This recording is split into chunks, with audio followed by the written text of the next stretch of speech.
Assalamualaikum warahmatullahi wabarakatuh. Semangat pagi, anak-anakku yang berbahagia.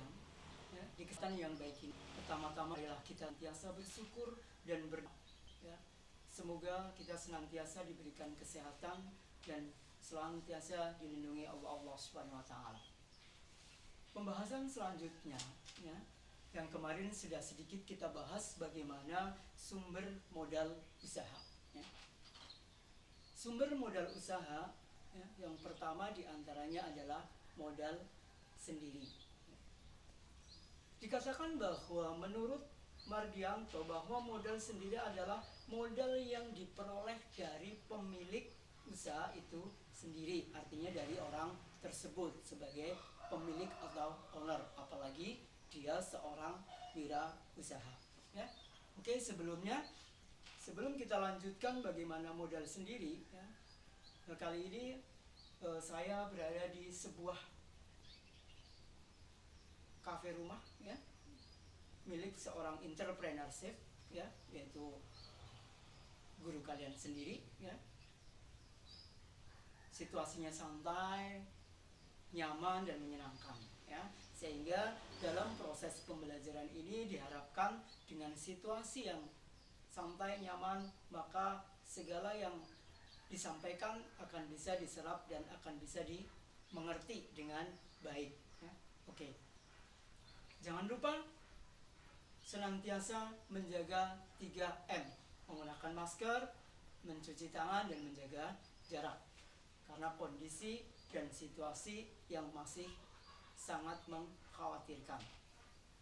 Teman-temanku yang saya hormati dan teman-temanku yang berbahagia, di kesempatan yang baik ini akan kita bahas bagaimana modal sendiri.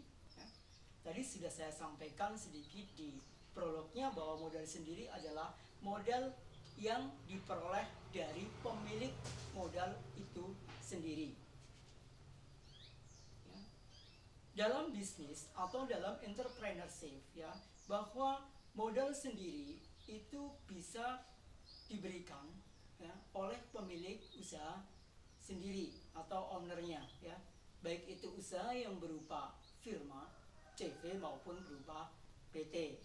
Kalau CV dan PT itu akan sangat jelas dibedakan antara harta kekayaan milik pribadi pemilik dengan kekayaan harta perusahaan, karena sudah berbadan hukum.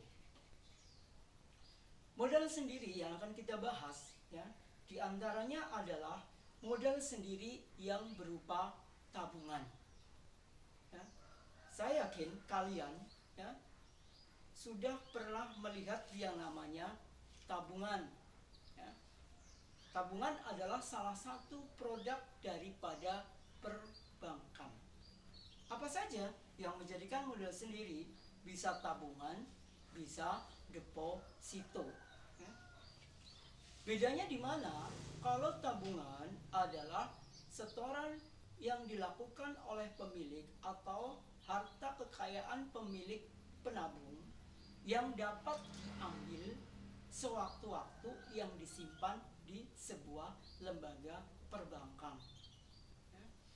Sedangkan deposito adalah simpanan yang dilakukan oleh pemilik deposito, tetapi penarikannya tidak bisa dilakukan sewaktu-waktu, artinya ada jangka waktu atau jatuh tempo. Berapa saja? Ada 1 bulan, per 1 bulan dia akan cair, 3 bulan, 6 bulan, dan 1 tahun atau 12 bulan. Nah, modal sendiri yang dimiliki oleh seorang entrepreneurship diantaranya adalah tabungan ataupun deposito. Kalian pasti sudah melihat yang namanya bentuk sebuah tabungan. Contoh, ini adalah salah satu tabungan di sebuah perbankan. Jika kalian ingin membuka sebuah tabungan, maka ada syarat-syarat yang harus dipenuhi. Syaratnya gimana? Syaratnya sangat mudah. Kalau sebuah tabungan syaratnya hanya membawa KTP atau fotokopi KTP yang masih berlaku. Kalau sekarang KTP pasti berlaku karena KTP berlaku seumur hidup.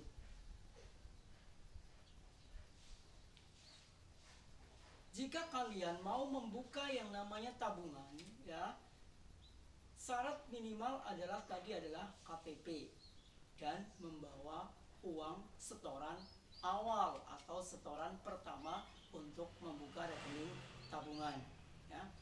Kemudian kalian datang ke sebuah perbankan, nanti akan ketemu yang namanya CS atau Customer Service. Nanti akan ditanya, ya, berbagai macam data pribadi di sebuah perbankan, ya, data kalian tentunya, ya, dari nama dan sebagainya yang ada di data KTP. Gimana kalau belum memiliki KTP? Ya?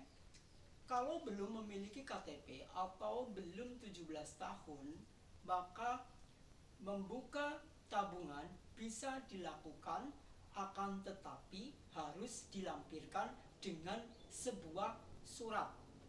Kok pakai surat? Ya, yang namanya surat pengampuan atau surat pernyataan dari orang tua. Kenapa? Karena secara hukum Indonesia bahwa yang dikatakan dia cakap hukum adalah yang umur minimal 21 tahun. Kalau belum 21 tahun, ya, maka dia dikatakan masih belum cakap hukum. Sehingga pada saat pembukaan rekening, maka ada surat pernyataan dari pihak orang tua yang mengetahui sebagai pengampu. Sehingga jika terjadi apapun, ya, maka harus sepengetahuan orang tua. Oke.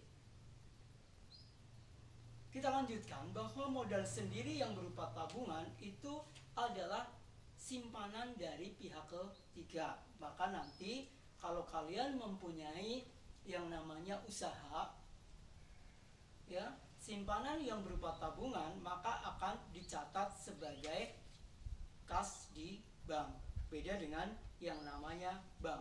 Kalau bank sendiri, ya, maka dia akan mencatat posisinya di sebelah kredit yang namanya tabungan. Kenapa kok di sebelah kredit?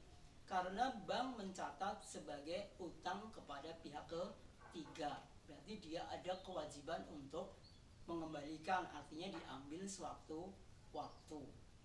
Tetapi kalau seorang wirausahawan, atau seorang accounting, maka dia akan mencatat di sebelah debit, yaitu kas di bank, ya, termasuk adalah harta kekayaan yang dapat dicairkan dengan jangka waktu yang cepat, yaitu berupa simpanan. Setelah kalian datang bertemu dengan customer service, maka nanti kalian sesuai dengan data-datanya, kalian akan dibukakan yang namanya sebuah account atau yang namanya rekening tabungan. Boleh nggak kalian buka atau kita sebagai perseorangan buka lebih dari satu rekening dalam satu bank? Boleh, ya. Mau berapapun dipersilakan. Tapi biasanya yang namanya CIF, ya, kalian mungkin sebagai informasi bahwa CIF adalah Customer Information File, yaitu data-data lengkap tentang customer ataupun konsumennya, ya. Sehingga ada data-data yang memang mandatori di bank pasti tidak akan diberikan kepada pihak lain, karena itu adalah salah satu